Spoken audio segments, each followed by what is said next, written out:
नमस्कार, मी Kamal kitchen and DIYमध्ये आपलं स्वागत आहे.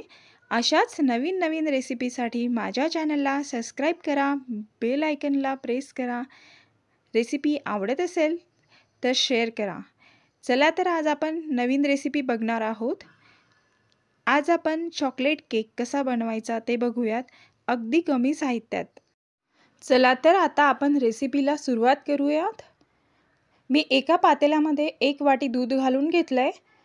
त्यामध्येच आपल्याला छोटी अर्धी वाटी तेल घालायचं आहे. तेलाच्या ऐवजी तुम्ही तूपसुद्धा घालू शकता.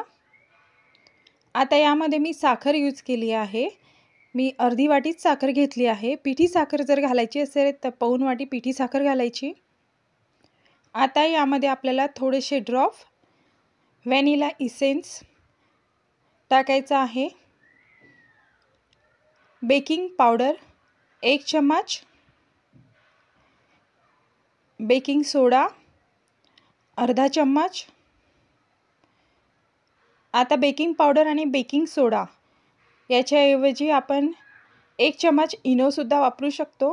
आता हे मिश्रण छान आपल्याला ढवळून घ्यायचं आहे. यामध्येच मी 1.5 वाटी मैदा यूज करते. मिश्रण छान ॲक्टिवेट झालं आहे. मी 4 चमचे कोको पावडर घातली आहे. आता हे मिश्रण आपल्याला फास्टमध्ये फेटून घ्यायचं आहे. आता पुढची प्रोसेस आपल्याला खूप फास्ट करायची आहे. मिश्रण जर खूप घट्ट झालं तर आणखी अर्धी वाटी आपण यामध्ये दूध घालून घेऊ शकतो. जर नीट वाटलं तर घालायची गरज नाही. मिश्रण छान आपलं फेटून झालं आहे. आता हे जे पूर्वतयारी आपल्याला आधीच करून ठेवायची आहे. मी आता हा केक कढईमध्ये बेक करणार आहे. त्यासाठी मी आधीच कढई प्रीहीट करायला ठेवली आहे. आता केकच्या टीनमध्ये मी मिश्रण टाकून घेते. याला अशा पद्धतीने आपल्याला टॅप करायचं आहे, म्हणजे एअर बबल्स बाहेर येतील. आपल्याला कढईमध्ये हा केक बनवायचा आहे. त्यासाठी आपण कढई आधीच गॅसवर ठेवली आहे. आपल्याला हाय फ्लेमवर कढई गरम करून घ्यायची आहे, प्रीहीट करून घ्यायची आहे. आता यावर मी काजू टाकून घेतले आणि आणखी एकदा केकचा टीन टॅप करते, म्हणजे एअर बबल्स बाहेर येतील. कढईमध्ये आपल्याला स्टँड ठेवून त्यावर हा टीन ठेवायचा आणि वरून झाकण ठेवायचे.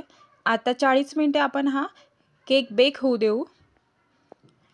मीडियम हीटवर केक बेक झाला आहे. आता आपण टूथपिकच्या साहाय्याने चेक करू केक बेक झाला आहे की नाही.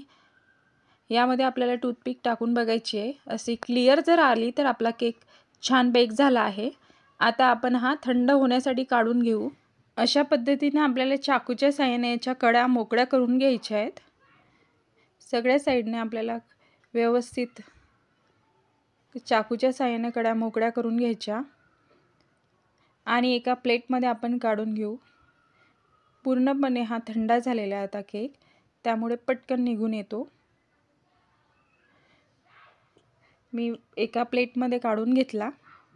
आता हा बटर पेपर आपल्याला काढून घ्यायचा आहे. साधा पेपर, टिश्यू पेपरसुद्धा आपण यूज करू शकतो. त्याला तेलाने आपल्याला ग्रीस करून घ्यायचं किंवा तेल लावलं, बटरसुद्धा लावलं तरी चालतं. व्यवस्थित काढून घ्यायचा, म्हणजे केकला चिकटून राहणार नाही. केकला छान जाडी आली आहे बघा. आपला केक रेडी आहे. आता आपण कट करून बघूयात केक कसा झाला आहे ते. केक छान फुललेला वाटतोय बघा, किती छान जाडी आली आहे केकला. चॉकलेट केक रेडी आहे. रेसिपी आवडली असेल तर माझ्या चॅनलला सबस्क्राईब करा, बेल आयकनला प्रेस करा आणि रेसिपी बनवून बघा. Thanks for watching.